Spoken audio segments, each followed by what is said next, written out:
Kellyanne, thanks for joining me, and congratulations. The President's Education Secretary, Betsy DeVos, was confirmed today. Yes. Vice President Pence had to be the first VP ever to cast a tie-breaking vote on a cabinet nominee. And now the reason that happened is because two Republican senators opposed soon-to-be Education Secretary DeVos, the first time any Republican senators have voted against any Trump nominee.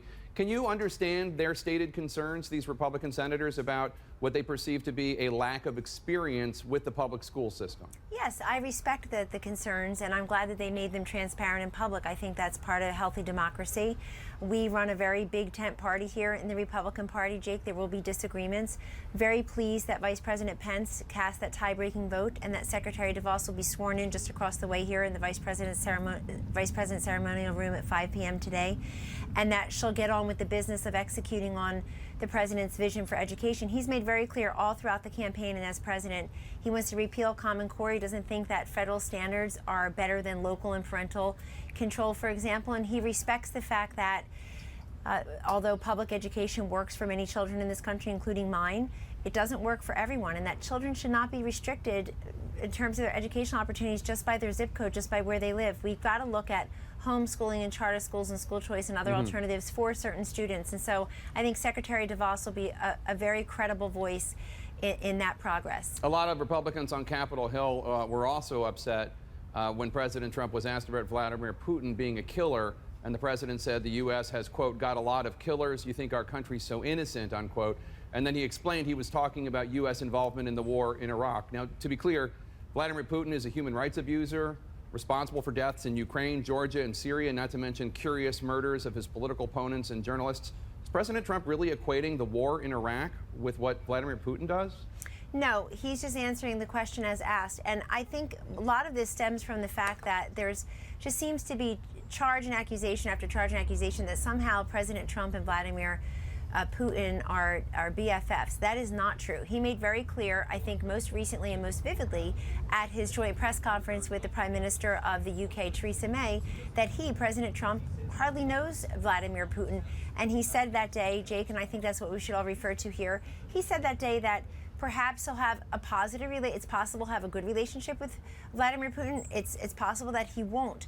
But if we can come together on big issues vexing this world, like defeating radical Islamic terrorism, pushing back ISIS, which is on the advance, then he will join with other countries that wish to do that, including President Putin.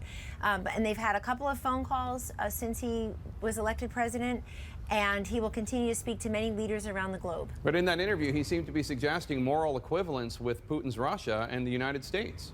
No, I don't think it's a moral equivalence, Jake. And what it is really is stating two different opinions on two different matters. He was making the point to Bill O'Reilly, and I think that you're characterizing it correctly, that he was thinking about the war in Iraq. And in that regard, I think people should make the judgment for themselves. Have they spoken again since last Saturday?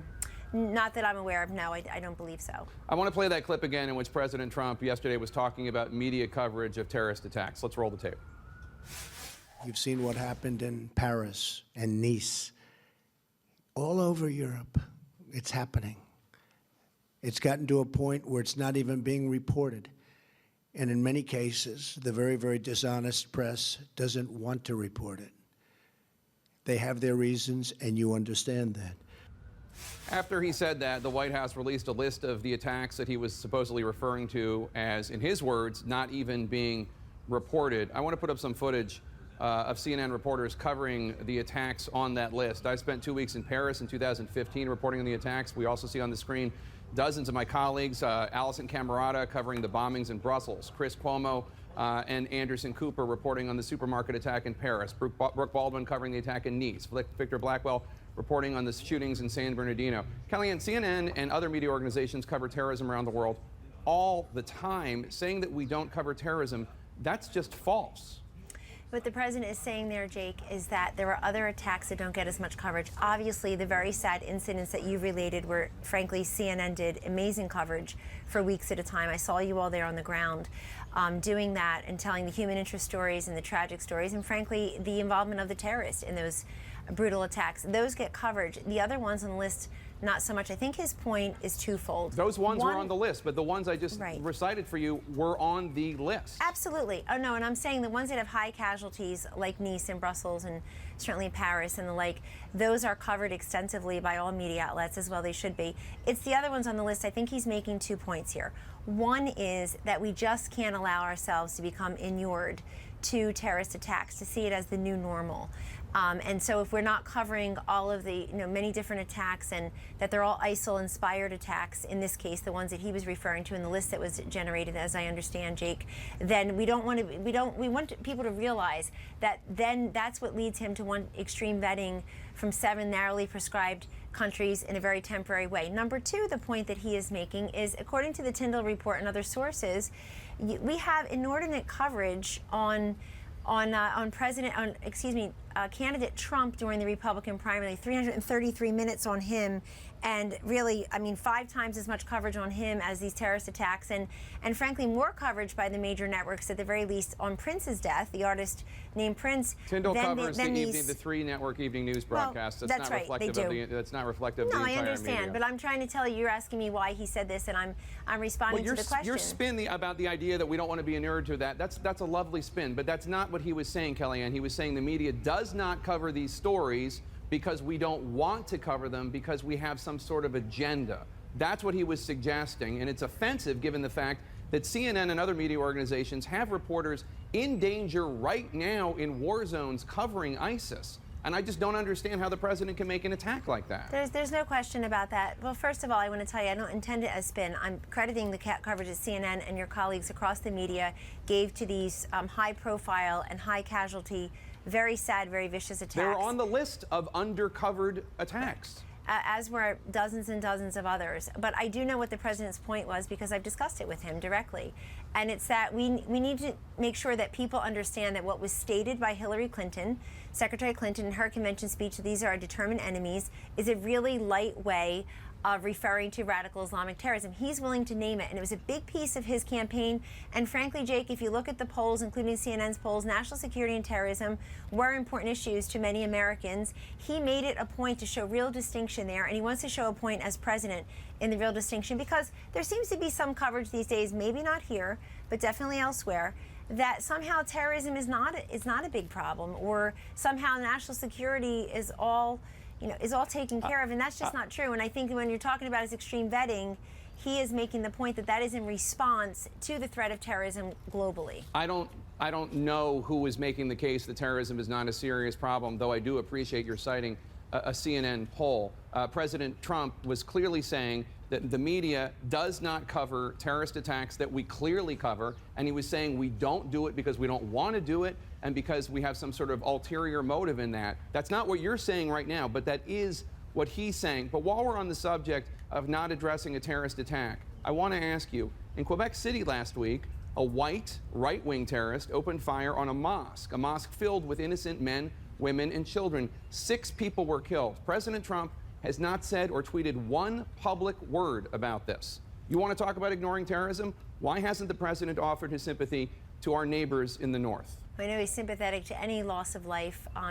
It's completely senseless, and it needs to stop regardless of who is lodging the attack. We of course are very sad about loss of life here, and he is talking about trying to stop terrorism and people who want to do harm to this country. And I'm sure in the case of our neighbors to the north, I'm glad that the Prime Minister of Canada is coming here next week. I'm sure they'll talk about that if he's coming soon, as I understand. But the fact is that I will ask him, he doesn't tweet about everything, he doesn't make a comment about everything, but I can tell you that the entire point that I do think has been misinterpreted many places about why he wants extreme vetting, in this case temporary and through 7 very narrowly prescribed countries that the Obama administration, President Obama's administration, Congress thought needed more, quote, serious screening. He is doing that in response to what he sees and he hears in his briefings as the advance and the continued threat of terrorist acts, not unlike the one that you're citing to our friends in the north. And of course, put us on record as always being sad about this as a senseless loss of life. He tweeted when there was that attack at the Louvre Museum where nobody was killed. I don't understand why he wouldn't tweet when 6 Canadian citizens were murdered, except for the fact that the undercover document that the White House distributed the other day, last night rather, also did not mention any attacks other than those committed by Muslim terrorists And obviously, radical Islamic terrorism is a big problem, but there are all sorts of kinds of horrific terrorism that take place. We saw Yes. some of that in South Carolina recently. And I guess the question is, are these victims any less dead than the ones killed by Islamic radical terrorists? No, not at all. And of course, Jake, you're right. If you look back at Orlando, Omar Mateen was born in this country, and that was an incredible, unspeakable tragedy. 49 innocent lives taken at the Pulse nightclub. But I'm glad that we're all, at least in agreement, it seems, that this is an issue that will continue, that this president says, and whether it's the lawsuits currently pending, the hearing tonight, or really litigation on the merits ultimately, that he believes his executive order is not just within his authority, but also his duty and responsibility to do what he sees best to try to protect the lives and the safety of Americans. It's temporary, it's narrowly prescribed. There are some 43 or more countries that are majority Muslim that are not on the list. And this is a list that was put forth first by the previous Obama administration and Congress. Well, Absolutely. only because they thought that you needed, quote, I think it was, quote, stricter screening were some of the words But they used. didn't say shut down immigration from those countries. They just said that needed stricter screening, and they put stricter screening measures into place. I guess what I'm getting at here is there is a larger campaign being waged by President Trump and by the White House to undermine the credibility of everybody in the news media except for certain supportive outlets. And for instance, earlier today, President Trump made a quote about the murder rate being at the highest level it's ever been in 47 years. He said that, and he said nobody in the media reports on that. There's a reason that nobody in the media reports on that. It's not true. The murder rate is not at the highest rate it's been in 47 years. It spiked a little, it went up a little, but it's still much, much lower. It's 4.9 people per 100,000. That's dwarfed by the murder rates in the 1990s and before that in the 1980s. Facts are stubborn things. And to say that we're not reporting something that happens not to be true, therefore we're not to be trusted, that's a problem. Well, Jake, if I can take the broader issue of our relationship with the media, I mean, I'm among, if not the most open press person in the White House. I'm now being attacked by the media, including networks that are familiar to you, and I'm just going to keep soldiering on. I mean, I came to this White House to serve this president who's serving people. I have in my portfolio here veterans, I have women and children, I have opioid use, and we're working on all of that. I sat in on the sheriff's roundtable today. I sat in on the Veterans Affairs, and I know that that's something near and dear to your heart because I see you often give voice and visibility, lend your considerable platform to our fallen soldiers and to our brave men and women in uniform.